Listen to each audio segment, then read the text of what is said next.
Shalom. Catholic Daily Gospel Reading and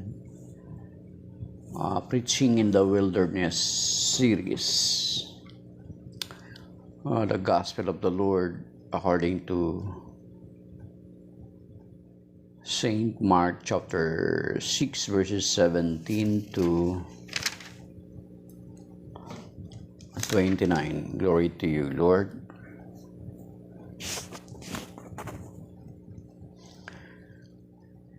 Herod was the one who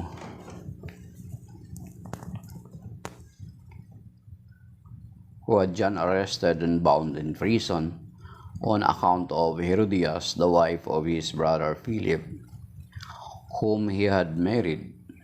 John had said to Herod, "It is not lawful for you to have your brother's wife."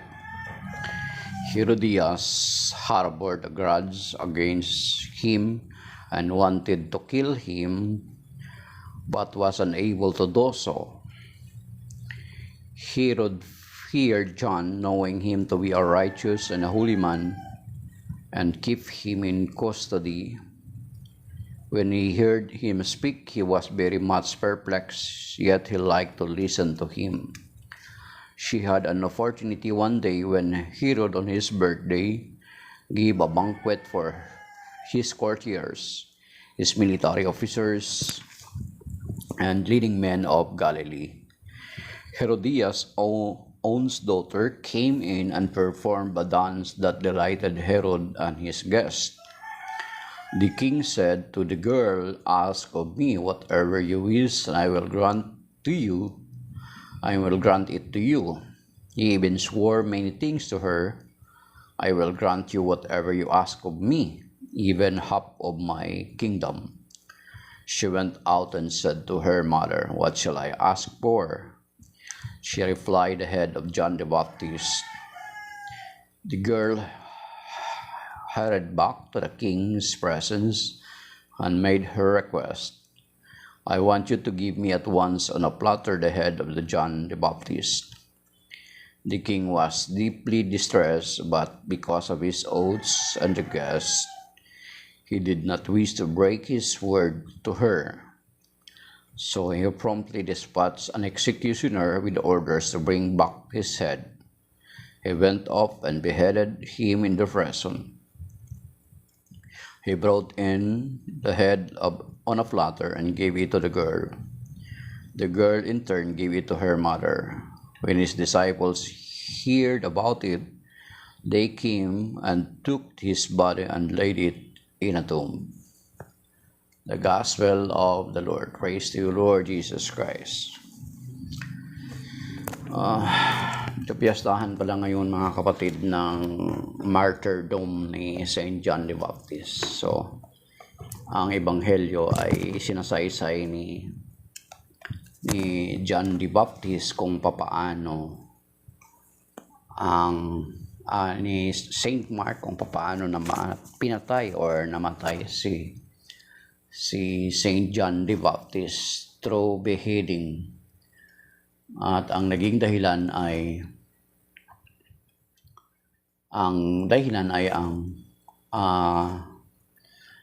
sa request ni Herodias na kinakasama ni Herodes, sapagkat naipakulong niya si John the Baptist sapagkat nangangaral si John the Baptist na hindi tama na kinakasama ni Herodes ang asawa ng kanyang kapatid na si Philip.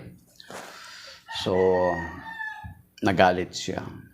At itong si Herodias, ang babae, ay nagalit din siya. Natural, nasasaktan siya. And then, siguro nag-i-enjoy siya sa kayamanan, sa pleasure, kay Herodes. So, nagalit siya. So, nagkaroon sila ng opportunity para mapapatay si Saint John the Baptist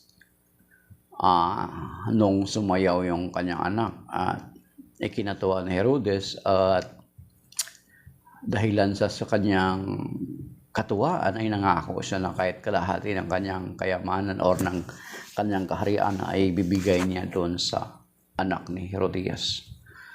So, ang hiningi ay ang ulo ni John the Baptist at dahilan doon sa nakapangako, tinatawag na nangako si Herodes sa harapan ng kanyang mga bisita sa mga matataas na opisyal. So, hindi niya mabawi na despite sana na si Herodes, bagamat narinig niya ang ngaral si Juan doon, pero gusto niyang mapakinggan si Juan. Sapagkat si Juan Bautista isang naging kilalang tao sa Israel kasi nangaral ng pagsisisi. So, ayun. Yun yung paano namatay si Saint John the Baptist. Sa araw na ito ay ino-honor ng simbahan ng kanyang martyrdom. So, actually, prior pa naman talaga mangyari ang mga bagay na ito sa tagasunod ng Panginoong Kristo ay nagsabi na siya ahead of time sa atin or even to all of us na kapag nagsasalita ka ng katotohanan is may possibility talaga na mapapatay ka. May possibility talaga na masaktan ka. Kasi 'di ba? Ang sabi ng Panginoon dito sa John chapter 16 verse 2, ito prior pa to nangyari. Sabi niya na bago pa man ito mangyari sa kanyang mga alagad, sinasabi niya rito, sabi niya sa verse 1, John 16 verse 1 to Verse 4, I have told you this so that you may not fall away. They will expel you from the synagogues. In fact, the hour is coming when everyone who kills you will think he is offering worship to God. They will do this because they have not known either the Father or me. I have told you this so that when their hour comes, you may remember that I told you. So, ngayon ang sinasabi ng Panginoong Jesucristo. At kung titingnan natin doon sa Book of Revelation, mga kapatid, na talagang ipinakita din doon sa vision ni John na nakita niya yung mga taong pinugutan dahilan sa kanilang pagsasaksi sa Panginoong Jesucristo. Okay? Hanapin natin sa Revelation, mga kapatid.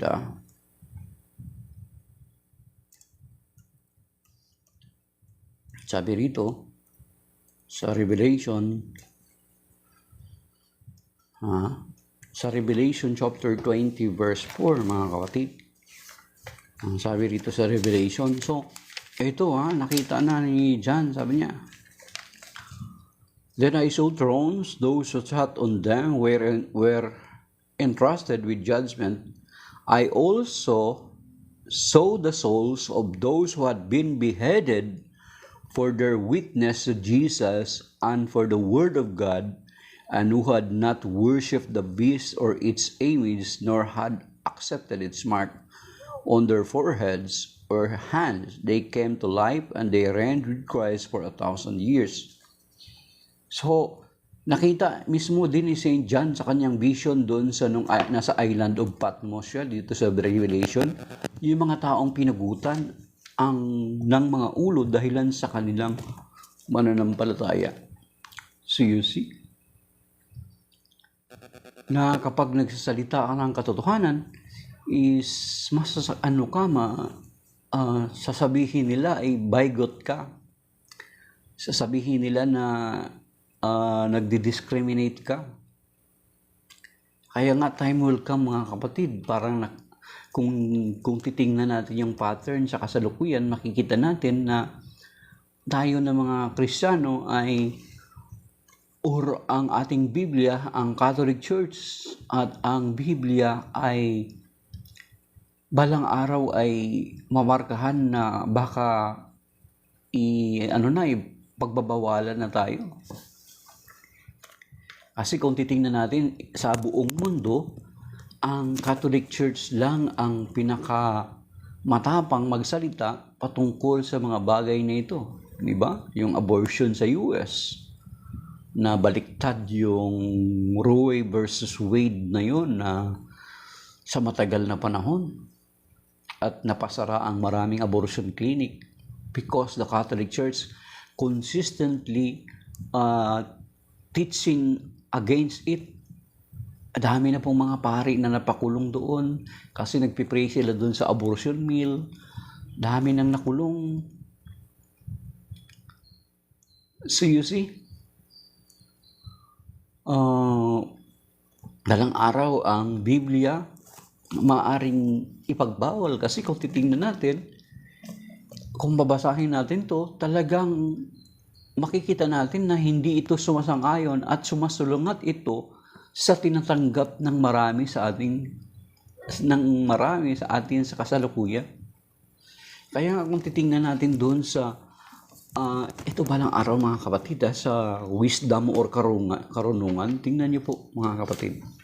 Dito sa Karunungan chapter 1 sa wisdom, ito sinasabi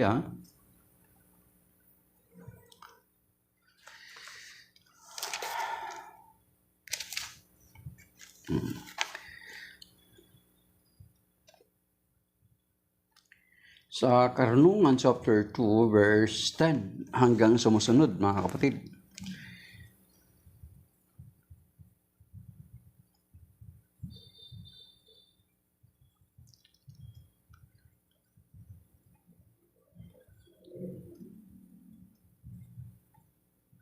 Sa Karunungan, umpisa natin sa verse 6. Sabi pa rin nila, kaya nga magpakasawa tayo sa lahat ng bagay, gaya ng ginagawa natin noong tayo'y bata pa. At magpakasaya tayo sa kagandahan ng sanlibutan. Magpakasawa tayo sa mamahaling alak at pabango. At huwag palampasin isa mang bulaklak sa panahon ng tagsibol. Pitasin natin ang mga rosas bago ito malanta at isuksok sa ating buhok habang sariwa pa ito at mabango. Magsama-sama tayo sa ating pagdiriwang. Mag-iwan tayo ng bakas ng kasaysayan sa lahat ng dako, sapagkat ito'y ating buhay, ito'y ating karapatan. Apihin natin ang mahihirap. Ito ay mga kapatid, kahit na sila ay matuwid, pahirapan pa natin ang mga biyuda, huwag natin igalang maging ang matatanda. Ang pairalin nating batas ay ang ating lakas, sapagkat wala tayong mapapala sa pagiging mahina. Tambangan natin ang mga taong matuwid sapagkat hadlang sila sa ating balak. You see? Ipinamumuka nila sa atin ang pagsuway sa kautusan. So the way we live na mga Kristiyano ay bagamat kahit hindi man tayo magsalita, ay anong sabi dito? Ipinapamukha nila sa atin ang pagsuway sa kautusan at sinasabing tayo nagkasala laban sa ating kaugalian. Ipinagmamalaki nilang nakikilala nila ang Diyos at sinasabing sila'y mga anak ng Panginoon. Sila ang nagbibigay sa atin ng mga problema. You see? So kapag makita nila tayo, nagkakaroon sila ng problema. Bakit? Yung pamumuhay nila is different from ours. Yan, ito kasunod pa. Sa verse 14 yun mga kapatid. Sa verse 15, makita lang natin sila'y balisa na tayo sapagkat kaiba ang kanilang gawain at pamumuhay. Ang palagay nila sa atin ay mababang mababa at nandidira sila sa ating gawain. So far, hindi naman ganito. Ito yung mentality nila. Pero we are not thinking that way mga kapatid. Okay? At nandidiri sila sa ating gawain. Nandidiri tayo or we are against of what they are doing, but we are not against to them. We love the sinners, but we hate the sins. Sila yun mentality ito ng mga taong ng mga taong salungat yung pamumuhay. At ang karugtong dito sabi niya, ang palagay nila sa atin ay mababang mababa. We are not thinking that way. At nandidiri sila sa ating gawain. Yung kasalanan ang pinandidirihan natin, not them. Sinasabi nilang kaligayahan ang wakas ng matuwid. At ipinagmamagaling na sila'y anak ng Diyos. Tingnan natin kung ang sinasabi nila'y magkatotoo. Kung ano ang mangyayari sa kanila pagkamatay nila. Kung mga matuwid ay anak ng Diyos, sila ay tutulungan niya at iligtas ng mga kaaway. Subukin natin silang kutyain at pahirapan upang malaman natin kung hanggang saan ang kanilang kabutihang loob at kung hanggang kailan sila makatatagal. Subukin nating ilagay sila sa bingit ng kamatayan dahil ang sabi nila ay ingatan sila ng Diyos. Verse 21, iyon ang pangatwiran ng masasama, ngunit sila'y nagkakamali.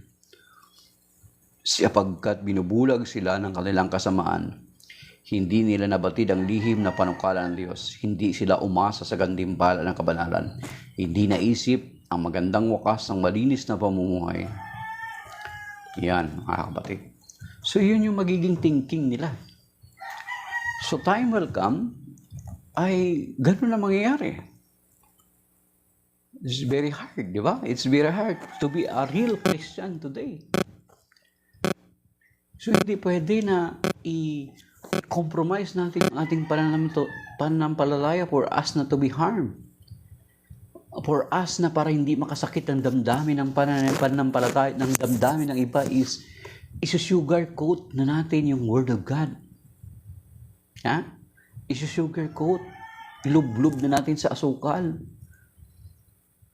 Para hindi masyadong masakit. Parang, okay lang yun. Basta, okay lang yan. Okay lang ikaw, basta hindi ka nakakaapak ng tao. Something like that, mga kapatid. Si Owen, yung bagong convert sa Catholic Church, nung tinanong siya, ay talagang sinabi niya outrightly doon sa harapan ng nagtanong sa kanya, I am sinning because anong sabi ni si Owen, yung sikat na sa US? Yes, you are. Sinabi niya talaga, yes, you are. So, ang tendency is masasaktan tayo.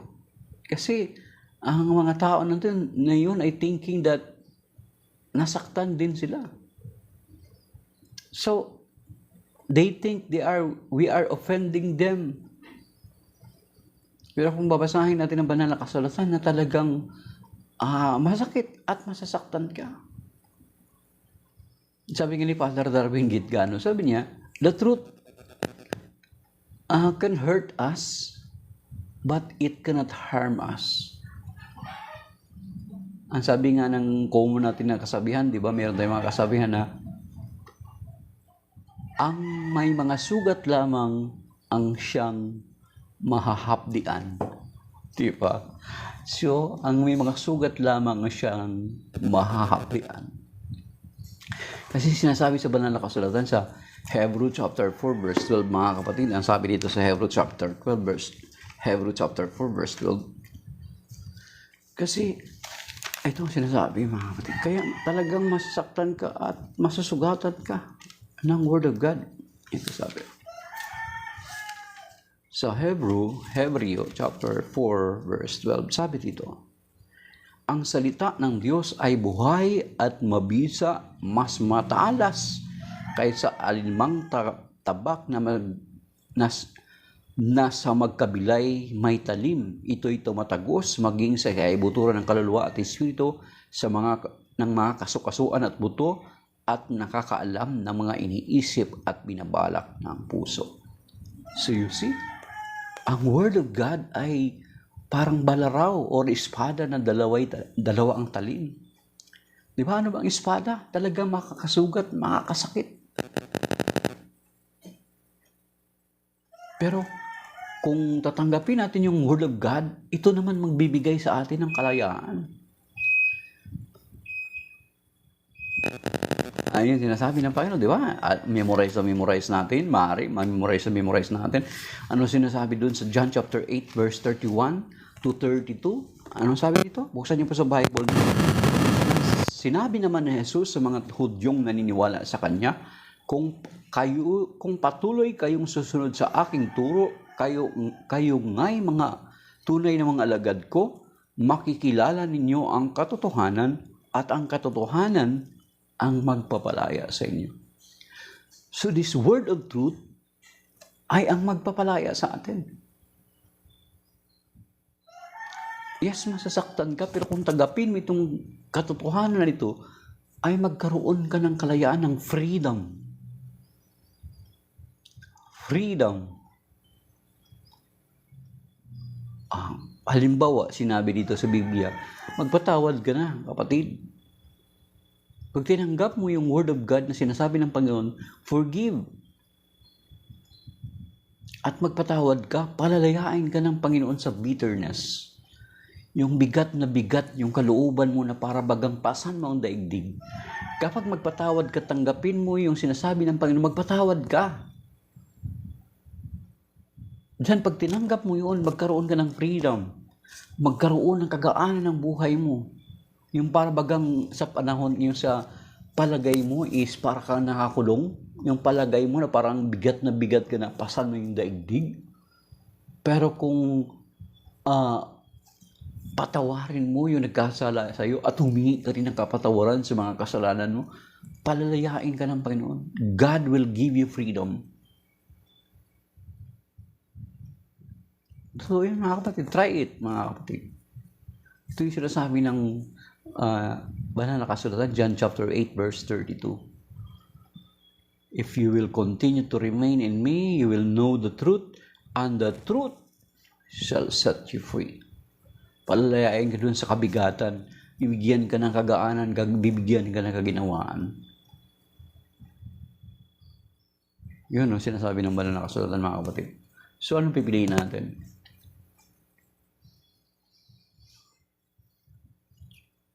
So ito yung panahon na balang araw. So kaya nga na ito encouragement mga kapatid. Yung sinasabi ko kanina, yung sa Karunungan chapter 1. Ay, cutie. Sorry po, cutie. Sorry, cutie. I'm not a priest, no? I am just a lay person like you. May God bless you, cutie. So, mga kapatid, itong sinasabi ng banal na kasulatan na time will come na ang Word of God ay magiging offensive. Kaya as much as possible, ay ipamiliarize na natin, basahin na natin araw-araw yung salita ng Diyos. Basahin na natin araw-araw ang Biblia. Ay ba? Kasi time will come. Baka ipagbabawal ito kasi offensive eh. Di ba? Offensive. Offensive dun sa pamumuhay ng mga taong hindi ayon sa kalooban ng Diyos. Offensive ang salita ng Diyos sa mga taong hindi namumuhay ayon sa kalooban ng Diyos. Di ba? Kahit yung sasabihin mo lang na doon sa Genesis chapter 1, God created man and a woman. Offensive na yun kaagad. Di ba? Yung pagbasahin, paano kung babasahin mo yung 1 Corinthians chapter 6 verse 9, offensive na yun kaagad. You're bigot. Ano sabi dito sa 1 Corinthians chapter 6 verse 9? Hindi ba ninyo alam na ang mga makasalanan ay walang bahagi sa kaharian ng Diyos? Huwag ninyong dayain ang inyong sarili. Ang mga nakikiapid, sumasamba sa Diyos-Diyosan, nangangalunya, nakikipagtalik sa kapwa lalaki o kapwa babae, nagnanakaw, sakim, naglalasing, nanlalait ng kapwa, o nandaraya ay walang bahagi sa kaharian ng Diyos. Offensive na yan kaagad. Di ba? So kaya nga, hanggat maaga, ipamiliarize natin yung Word of God. Baka balang araw, publicly, ipagbabawal to kapag may bit-bit kang Biblia, huliin ka. So, It's better for us now to familiarize. Hindi naman natin siguro kayang i-memorize. Pero as much as possible, i-familiarize natin. Kung bigyan ka ni Lord ng grace na ma-memorize mo, be it. Praise the Lord. So yun mga kapatid, masakit yung Word of God, pwede natin siguro, kahit may nahon man natin, kahit sabihin man natin may nahon sa kapwa natin, lalo na kung siya ay namumuhay sa lungat sa salita ng Diyos, is kahit may nahon mo pa yung pagkasalita mo, masasaktan pa rin sila. Magagalit pa rin sila. Yet, hindi natin pwede i-compromise yung ating pananampalataya.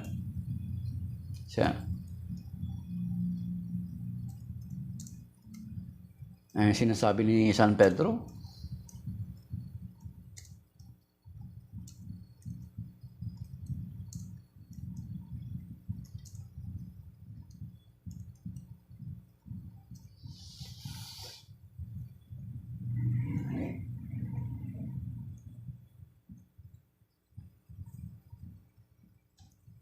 so, nung hinuli si San Pedro, di ba? Sa Acts chapter 5 verse 29, nung hinuli si San Pedro, pinagbawalan sila na mangaral. Anong sabi nila dito? Sa Acts chapter 5 verse 29, mga kapatid, tingnan niyo po sa Bible niyo. Ito yung sinabi nila.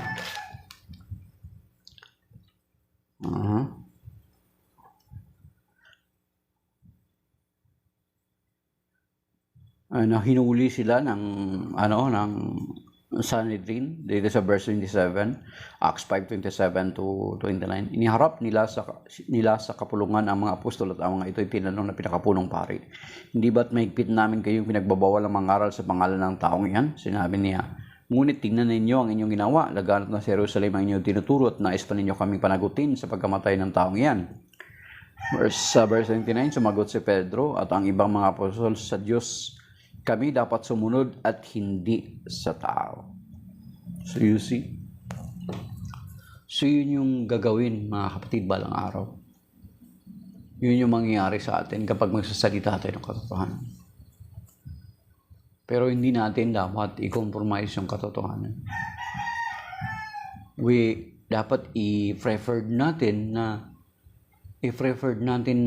huwag nating ma-offend ang Diyos. Better na ma-offend man ang ating kapwa, pero dapat mas ingatan natin na ma-offend natin ang Diyos.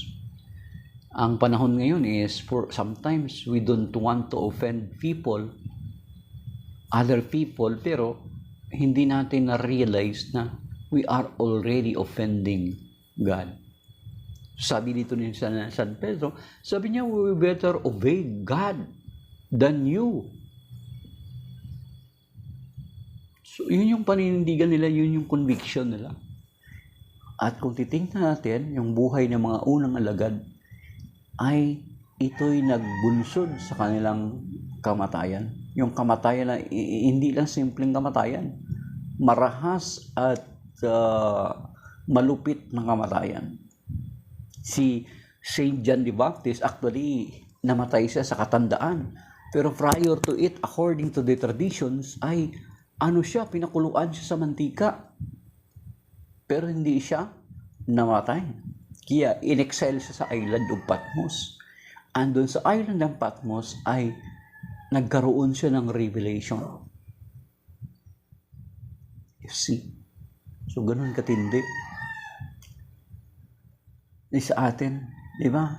Ano lang ba yung mga naranasan compared to them?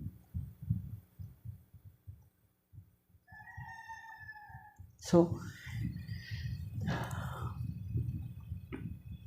na-remind tayo ng Ebanghelyo ngayon na when we will speak the truth, may mga problema na darating sa atin, yung pag-uusig ng mga taong naakala nila ay inuusig natin.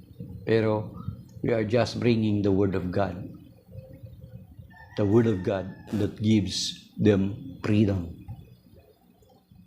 So, kahit masakit, kahit it seems na it offends them, ay kinakailangan natin sundin ang sinasabi ng Panginoon. He commanded us to preach this gospel. Yun sa Matthew 28, di ba? 28 verse 19 to the following verses. And then dito sa sinasabi sa 2 Timothy chapter 4 verse 3 to 4. Preach the word of God in season or out of season. Yung sabi dito, asahin natin na pamanahon man o hindi. Lastly, maybe mag-end po tayo dito. Sabi niya,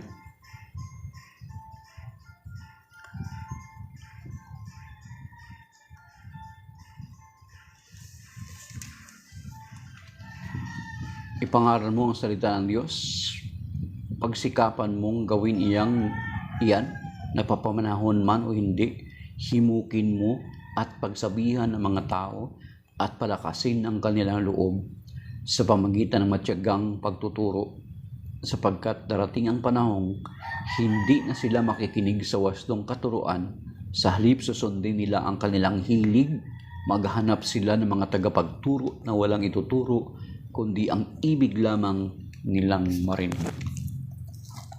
So, yan yung mangyayari balang araw. There are people na i-compromise nila yung truth at sila na lang yung pakikinggan nito mga taong ito. Tatalikdan na nila yung kung ano yung sa tingin nila nakakasakit sa kanila na pangangaral. Then maghahanap sila ng mga taong mangangaral sa kanila na